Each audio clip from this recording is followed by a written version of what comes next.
Hey, and welcome back to the channel. I'm your host, Negro Jones, and you're listening to part 2 of the Cozy Cabin Cabarets. Now listen, we're going to jump right into this. In part 1, we were looking at a movie called Assimilate that came out in 2019 starring Andy Matichik. Now we looked at the fact that it was a body snatchers film, and we looked at the original and a few different renditions and their similarities. Basically boiled down to a virus that was from outer space, and once the host was infected, they demonstrated a lack of emotion and violence. So, before we get too far into this, let's look at some history. In 1942 was the Battle of Los Angeles. Now, this was a battle in which the National Guard supposedly had a standoff for over 30 minutes with an unidentified flying object. Now, as outrageous as that may seem, it did make headlines. And there's a paper trail of news articles covering this.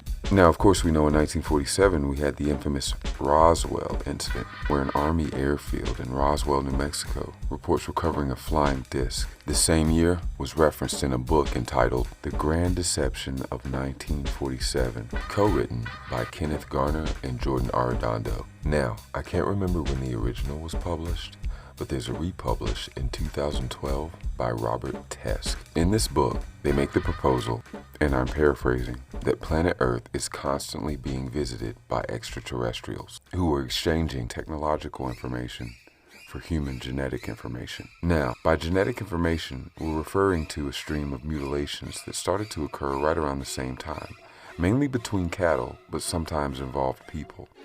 The bodies were discovered dismembered with such savagery. Initially, it wasn't even believed a human was capable of it, but it was too systematic to be the mere work of an animal. Now, these incidents were reportedly happening all over the country, and I'd like to keep in mind the time frame. It would only be 9 years later that the original Body Snatchers would be released. How's that for a good opening scene to a killer sci-fi film?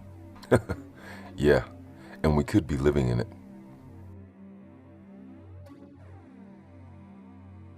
Interesting side note, since we're still in 1947, did you know Israel was founded in 1947? It wasn't officially declared a country by the United Nations until 1948, but it's on the books as being founded in 1947.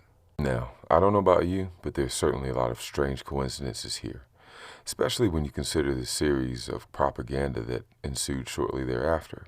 I mean, in the time frame that we're talking about, virtually every sci-fi film that came out had this synopsis, and generally the same plot. Now, this is where it gets really interesting for me, and we move into the theological aspect of this. Now, anyone who's even a quarter familiar with religious ideas is fully familiar with the concept and idea of a spirit. And evidently, a spirit is something that's very hard to make, but easy to lose, as illustrated within the parables and stories. And then, of course, you get introduced to the concept of evil spirits, good spirits. Then you have a soul, and apparently everything has a spirit but not a soul. What are they talking about here? I mean, you've got the Nephilim, who are a somewhat mysterious race that pop up in Genesis. Now, supposedly, they're the sons of God who procreated with the daughters of men. I'm curious as to how that actually happened. And I'm open to any comments you guys might have, so feel free to open discussion in the comments section. That's what this is for. And the other part is the aspect of who can you trust, right? Because one thing that's consistent in these films is the fact that 1 minute you can trust someone, and the next minute there's something completely different. And that's a consistent theme right now, I think, in real life right now, right? There's a lot of things happening as far as people are revealing themselves to be on one side or another side. Am I right? I mean, are you guys seeing this too? Let me know what you think. I mean, you look at all of the shootings that have been happening. It's almost as if there was a catalyst, a moment in time, and I'm trying not to get canceled here, so read between the lines what I'm saying.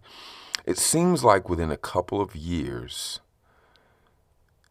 all of this violence and lack of emotion, lack of the respect for emotion, all of this started to hit a climax right after a key point.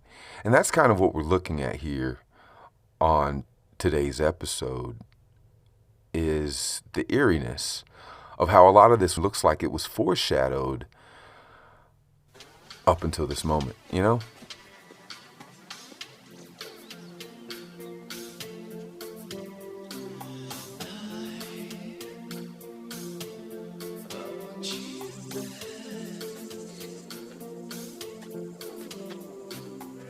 If we'd known what was waiting for us, we would have run. But in the end, it had to happen. And so it began. Now, that was a clip from the 1993 version with Forrest Whitaker and Gabrielle Anwar. That was a really good one. I really encourage you guys to check it out. Plus, I think it really illustrates how we all generally feel right now about a lot of things. Wouldn't you say? Here's another question. How many actual films have the plot of a deadly virus that is initiated by some shadowy group somewhere, and like it's the main character's race through time to figure out the cure and save the world? I mean, movie buffs, especially sci-fi and suspense buffs, I'm pretty sure you're going to lose count. Now, on the next episode, we don't quite have enough time for me to comfortably run through it on this one, but on the next episode, we're going to look at some other films outside of this franchise that kind of have the same plot and add some very chilling additives to the story or to this possible evidence that we are seeing unravel, and a whole paradigm, a whole dimension, if you will, of situational historical events that are happening before our very eyes right now. So we're going to look into that. And again, guys, like, subscribe, please comment. You know, I love doing this. So, and I like talking to you guys. So be sure you do that. But yeah, that's what we're going to look at. We're going to look at some other little films. Now, before I get off here, I do want to start a little tradition I call Jones Pick of the Week. And that's basically just so we can have some common ground to talk about, and for me to plug great films for you guys to sit at home with your loved ones, cuddle up nice and snug, and, you know, enjoy some entertainment or entertainment. I like that. I like that. I can't remember who told me that one or where I got that. But yeah, entertainment. So yeah. And today's feature will be The Game, starring Michael Douglas. This film came out in 1997. It's just a great all-around film. Back when filmmaking was great. Good storyline, great plot.